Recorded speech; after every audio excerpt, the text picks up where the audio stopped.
संतोष मगर official आपल्या YouTube चॅनलमध्ये स्वागत आहे. चॅनलला सबस्क्राईब केलं नसेल तर सबस्क्राईब करायला विसरू नका. शिक्षक भरती आणि शैक्षणिक घडामोडी संदर्भातल्या महत्त्वाच्या अपडेट्स आपण या चॅनलला पाहतो. जर तुम्ही हा व्हिडिओ फेसबुकवरती पाहत असाल तर फेसबुकला फॉलो करायला विसरू नका.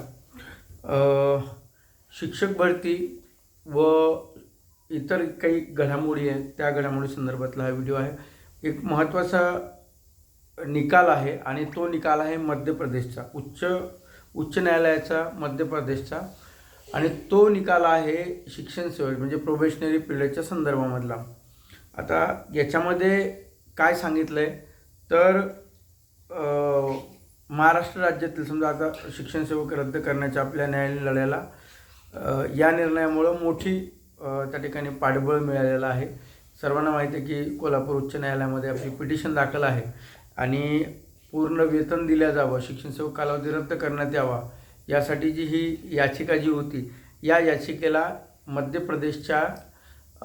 प्रदेशमध्ये जे सुनावणी झालेली होती, एक याचिका दाखल झालेली होती, त्या याचिकेवर जी सुनावणी झाली त्या याचिकेचा रेफरन्स आपल्याला आता या ठिकाणी वापरता येऊ शकतो का तर 100%, कारण प्रोबेशनरी पिरियडच्या संदर्भातली तो एक उच्च न्यायालयाने दिलेला निकाल आहे. परंतु आता प्रत्येक राज्याचा सिनेरिओ वेगळा असतो, कारण कोर्टामध्ये तिथल्या राज्यानं काय मांडले, इथलं आपलं महाराष्ट्र सरकार त्या ठिकाणी काय मांडतं आणि ते मांडल्यानंतर आपल्याला त्याला काय काउंटर उत्तर देता येतील किंवा काउंटर अजून काय पत्रक जमा करता येतील त्याबाबत आपण काम करणारच आहोत. परंतु जे रीट पिटिशन आहे मध्य प्रदेशची, तर रीट पिटिशन 13-195/2023 म्हणजे ही पिटिशन केव्हा दाखल झाली होती, 2013मध्ये दाखल झाली होती. आज 2026 आहे म्हणजे निकाल आत्ता आला आहे 2-3 दिवसाआधी. तर गेल्या 3 वर्षापासून ही याचिका त्या ठिकाणी सुरू होती. आता याचिका त्या ठिकाणी सुरू होती, 3 वर्ष त्या ठिकाणी झालेलं आहे. आपली याचिका ही मागच्या वर्षी पडली आहे. त्यामुळं आपली याचिका आता 1 वर्षात संपेल का की 2 वर्ष लागेल का 3 वर्ष लागेल याबाबत स्पष्टपने सांगता जरी येत नसेल तरीसुद्धा यामध्ये एक महत्त्वपूर्ण निकालामध्ये त्यांनी सांगितलं की प्रोबेशनरी पिरियडच्या जो फरक आहे म्हणजे जो कालावधी त्या ठिकाणी हे झालेला आहे ते काही 1-2 वर्ष झालेले असतील, त्या कालावधीचा फरक त्या ठिकाणी 100% देण्यात यावा. आणि जी वेतन कपात त्या ठिकाणी झालेली आहे ती वेतन कपात ही अमान्य त्या ठिकाणी केलेली आहे. यामध्ये काय सांगितलं की समान काम समान वेतन, जर एखादा कर्मचारी विहित निवड प्रक्रियेद्वारे पदावर नियुक्त झाला असेल तर तो समान कामासाठी समान वेतन या तत्वानुसार पहिल्या दिवसापासून पूर्ण वेतन मिळवण्यास पात्र आहे. आणि कोर्टाने सांगितलं की भेदभावाला थारा नाही. लोकसेवा आयोग आणि इतर संस्थांमार्फत नियुक्त कर्मचाऱ्यामध्ये वेतनबाबत भेदभाव करणं पूर्णपणे तर्कहीन आहे आणि अयोग्य आहे. त्यानंतर तर्कहीन वेतन कपात रद्द, परीक्षाविधीन कालावधीत म्हणजे प्रोबेशनरी पिरियडमध्ये कमी वेतन देण्याचं सरकारी परिपत्रक न्यायालयाने काय केलं त्या ठिकाणी अमान्य केलं आहे. आणि 100% पगारामधला फरकाचे आदेश दिलेले आहेत. ज्या कर्मचाऱ्यांचा फरक कापला आहे किंवा त्यांना तो परत करण्याचे आदेश त्यांनी दिले आहे त्यांना 100% पगार देण्याचे आदेश न्यायालयाने दिलेले आहे. तर हा जो निकाल आहे हा निकाल आपल्याला आपल्या दृष्टीने शासनाच्या दृष्टीने म्हणजे एक प्रकारचं आपल्याला लढण्यासाठी खूप महत्त्वपूर्ण आहे. आपण जर बघितलं, मी मागच्या वेळेससुद्धा सांगितलं होतं की महाराष्ट्र सरकारमध्ये इन्व्हेस्टमेंट जर आपण बघितली तर इतर राज्यापेक्षा सर्वात जास्त इन्व्हेस्टमेंट म्हणजे पूर्ण देशामध्ये सर्वात जास्त इन्व्हेस्टमेंट महाराष्ट्र सरकारला त्या ठिकाणी म्हणजे महाराष्ट्रामध्ये केलेली आहे. त्यानंतर जर योजना बघितली लाडका बहीण ही जर योजना आपण बघितली तर वर्षाला करोडो रुपये त्या ठिकाणी शासन ह्या योजनेच्या माध्यमातून त्या ठिकाणी देतं.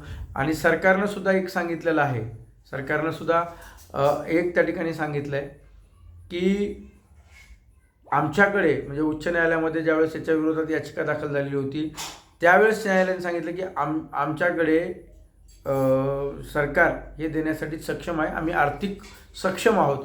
मग जर हे देण्यासाठी आर्थिक सक्षम असतील तर तो जो त्यांनी ॲफिडेविट दाखल केले तो जर आपण परत कोर्टामध्ये दाखल झाला किंवा केलं तर आपल्यासाठी खूप महत्त्वाचं त्यांनी जर सांगितलं की आर्थिक आमच्याकडे बजेट नाही आहे तर आपल्याला ते दाखवता येऊ शकतं. बाकीच्या काही योजना त्या ठिकाणी मांडता येऊ शकतात.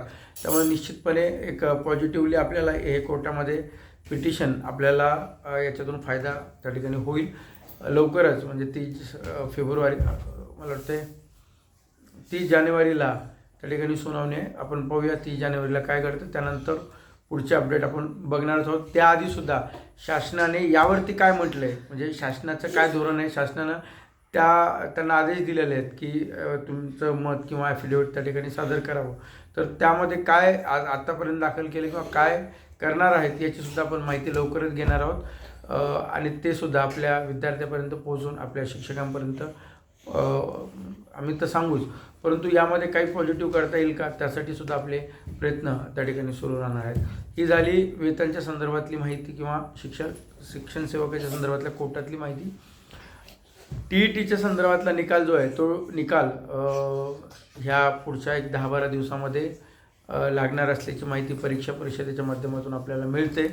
आणि पुढची जी टेट आहे ती पुढची टेट त्या ठिकाणी जूनपर्यंत, म्हणजे जून एंडिंगपर्यंत घेणार असल्याची माहिती परीक्षा परिषदेचे जे अध्यक्ष आहेत नंदकुमार बेडसे साहेब यांनी सांगितलं की मी जूनपर्यंत ही परीक्षा परत एकदा म्हणजे सेकंड वर्षातून 2 वेळा घेणार असं सांगितलेलं होतं. त्यामुळं यावर्षी जूनपर्यंत ही परीक्षा होईल.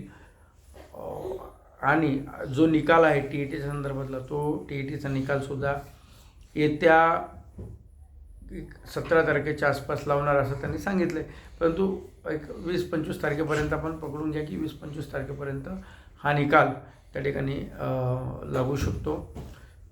त्यानंतर आपल्याला सर्वांना माहिती आहे की आता सध्या मुदतवाढ मिळालेली आहे 14 तारखेपर्यंत. ज्यांनी फॉर्म भरलेले नसतील किंवा ज्यांनी अजून रजिस्ट्रेशन केलं नसेल त्या सर्वांनी रजिस्ट्रेशन त्या ठिकाणी करायचं आहे. आणि लवकरात लवकर हे रजिस्ट्रेशन झाल्यानंतर पुढची जी प्रक्रिया असणार आहे ती पुढची प्रक्रिया आपल्याला लवकरात लवकर त्या ठिकाणी सुरू होणार आहे. अशाच माहितीसाठी आणि हो, फॉर्म भरत असताना अनेक उमेदवारांना थोड्याशा काही बऱ्याच जणांना अडचणी येत होत्या.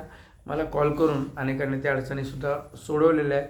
या व्यतिरिक्त जर आणखीन कोणाला अडचणी असतील किंवा आणखीन काही विचारायचं असेल, काही संदिग्ध काही टेक्निकल प्रॉब्लेम्स असतील, कारण अनेक जण ज्यावेळेस मला कॉल करतात तर इतर जे यूट्यूबर असतील, इतर जे माहितीगार असतील, तर ते मला ज्यावेळेस कॉल करतात तेव्हा सांगतं की सर ते आम्हाला असं सांगतात, किंवा बरेच जण असे चुकीचं गायडन्स अनेक जणांनी त्या ठिकाणी केलेला दिसते. त्यामुळं माझ्याकडे कॉल आल्यानंतर मी त्यांना व्यवस्थित माहिती दिलेली आहे. अशी जर माहिती तुम्हाला काही टेक्निकल प्रॉब्लेम असतील तर तुम्ही मला कमेंटमध्ये विचारू शकता. आणि चॅनलला सबस्क्राईब केलं नसेल, फेसबुकला पाहत असाल तर फेसबुकला फॉलो करायला सुद्धा विसरू नका. धन्यवाद.